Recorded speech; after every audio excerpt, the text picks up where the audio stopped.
Assalamualaikum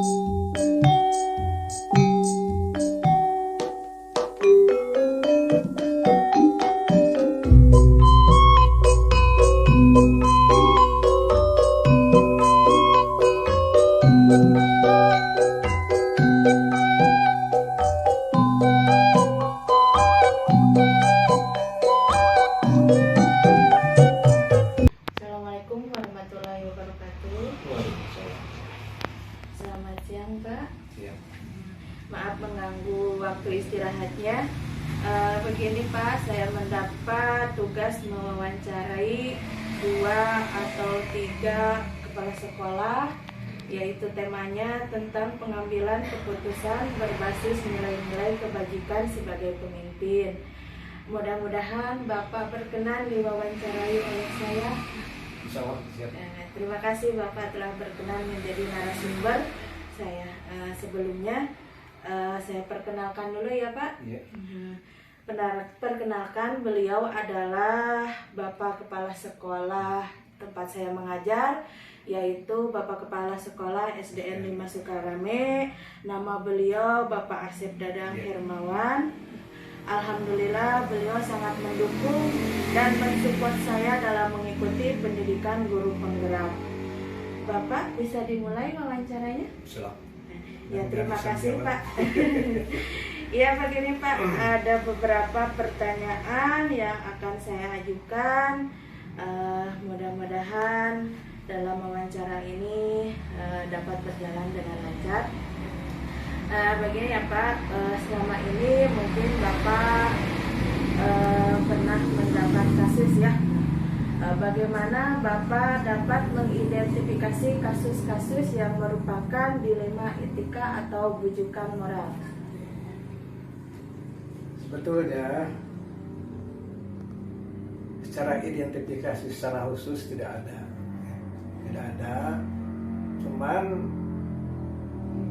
identifikasi pada waktu kejadian. Contohnya kejadian itu kan bisa aja dari anak didik, ada dari rekan kerja, guru. Nah, identifikasinya cuma di sana, ya. Jadi nanti sebagai bahan acuan untuk kesimpulan, ya. Apa kasus ini bisa diselesaikan atau tidaknya. Nah itulah. Jadi tidak ada identifikasi secara khusus, ya. Ya, jadi tidak ada identifikasi yang khusus ya Pak, ya cuma mengidentifikasi bagaimana kasus tersebut sehingga nantinya akan ada penyelesaian ya Pak. Ya, selama ini mungkin bagaimana Bapak menjalankan pengambilan keputusan di sekolah Bapak, terutama untuk kasus-kasus di mana ada 2 kepentingan yang sama-sama benar atau sama-sama mengandung kebajikan. Jadi ada 2 kasus Pak, jadi si kasus itu sama-sama membuat dilema gitu ya buat Bapak, karena kasus itu sama-sama benar atau sama-sama mengandung nilai kebajikan. Nah, langkah atau bagaimana caranya Bapak menjalankan pengambilan keputusan? Betulnya hanya langkah-langkah itu tadi tidak ada yang baku gitu ya. Memang ambil keputusan langkah-langkah dari sebuah masalah yang diambil. Itu pertama adalah masalah mempertimbangkan hasil keputusan ya. Langkah pertama itu kejadian itu melibatkan berbagai pihak, jadi kita harus mempertimbangkan hasil keputusan itu.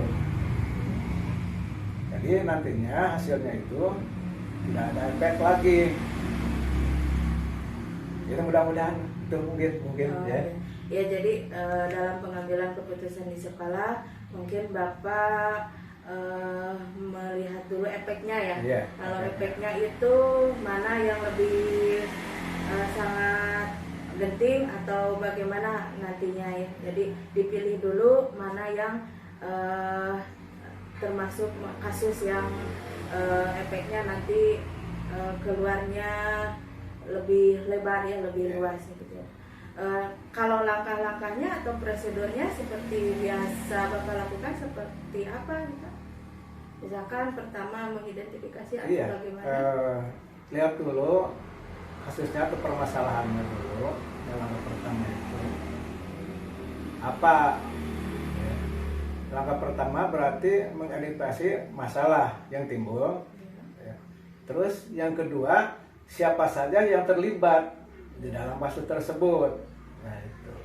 Nanti baru kalau hasil musyawarah ada kesimpulan untuk disimpulkan apakah ini termasuk dilema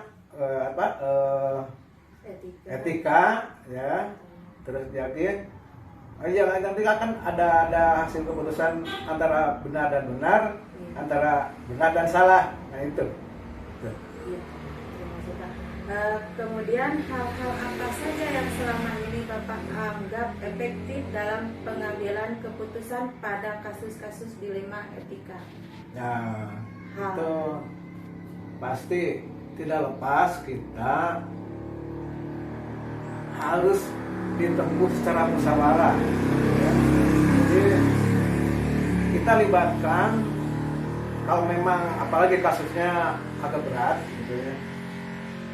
Tapi kalau ringan bisa saja, ya, diselesaikan langsung sendiri. Tapi kalau memang masalahnya agak berat, kita libatkan bermusyawarah, bisa dengan rekan kerja, guru-guru, gitu. Atau kan bisa, kalau memang tidak bisa juga, bisa melibatkan komite pengawas, bahkan atasan kita, Pak Korwil juga bisa dilibatkan. Kemudian hal-hal apa saja yang selama ini merupakan tantangan dalam pengambilan keputusan pada kasus-kasus dilema etika? Tantangan pasti banyak, Pak. Ada ya, bukan banyak, ada tantangan. Itu kan tantangan menghadapi siswa dengan orang tua kan berbeda. Yang kedua, guru. Bapak dan ibu guru di sekolah itu memang ada yang senior, ada yang junior.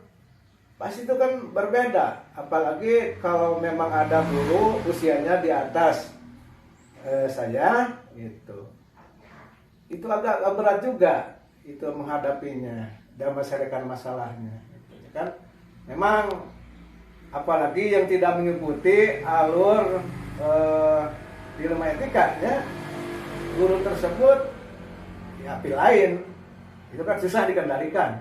Nah, itu suatu masalah, ya. Apalagi ada dari pihak-pihak luar, ya. Tadi kan orang tua yang datang ke sekolah, ada wartawan datang ke sekolah, ada orang yang datang ke sekolah, itu kan tantangannya agak-agak berat. Nah, itu sebuah tantangan. Nah, selanjutnya, apakah Bapak memiliki sebuah tata kelola atau jadwal tertentu dalam sebuah penyelesaian kasus dilema etika? Apakah Bapak langsung menyelesaikannya di tempat atau memiliki sebuah jadwal untuk menyelesaikan bentuk atau prosedur seperti apa yang Bapak jalankan? Sebetulnya tidak ada jadwal yang baku, ya. Aturan baku itu disesuaikan dengan keadaan atau kebutuhan situasi kondisi pada waktu itu, ya. Kalau memang harus diselesaikan pada waktu itu, berarti kasusnya sedikit, ya. Bisa langsung diselesaikan pada waktu itu. Tetapi kalau memang kasusnya berat, ya, berat, bisa kita bermusyawarah dengan rekan kerja, guru, dengan komite juga, tidak sampai juga dengan pihak pengawas. Bahkan tadi juga disampaikan oleh atasan kita, itu Bapak Korwil. Itu. Dapat juga bisa bertahap kan, bisa bertahap penyelesaiannya itu. Memang sudah beberapa kejadian gitu. Jadi kalau memang tahap ini tidak selesai, diajukan ke tahap berikutnya, lalu kita ajukan lagi ke tahap berikutnya. Nah itu, ya.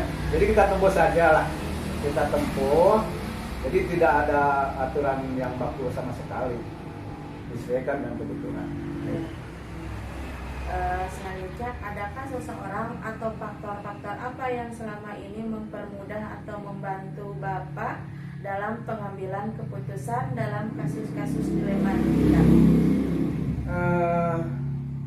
Untuk mempermudah ya. Iya.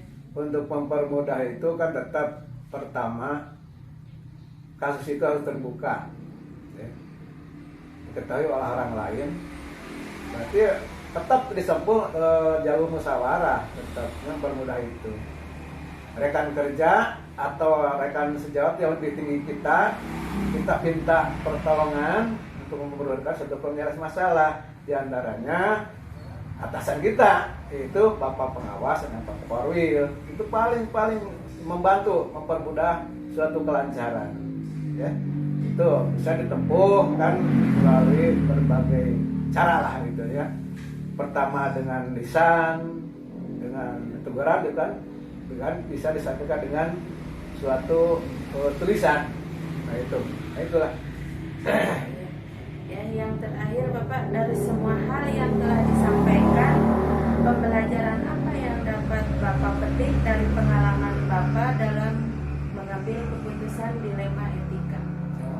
Pasti ya, sudah tentu dari kasus-kasus berbagai banyak kasus sekian tahun ke belakang itu kan banyak kasus yang diselesaikan dan banyak ada kasus yang tidak bisa diselesaikan. Nah, itu ada suatu pelajaran untuk kita.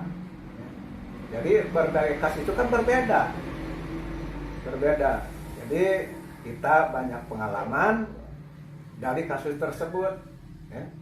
Jadi ada kasus ke depan nanti juga, kalau kita sudah menghadapi banyak pengalaman, kita mudah menyelesaikannya. Nah, itu ya. Mudah-mudahan. Alhamdulillah telah selesai wawancara hari ini. Terima kasih Bapak telah menjadi narasumber bagi saya. Mudah-mudahan Bapak sehat selalu, selalu dimudahkan dalam segalanya. Terima kasih Bapak. Assalamualaikum warahmatullahi wabarakatuh.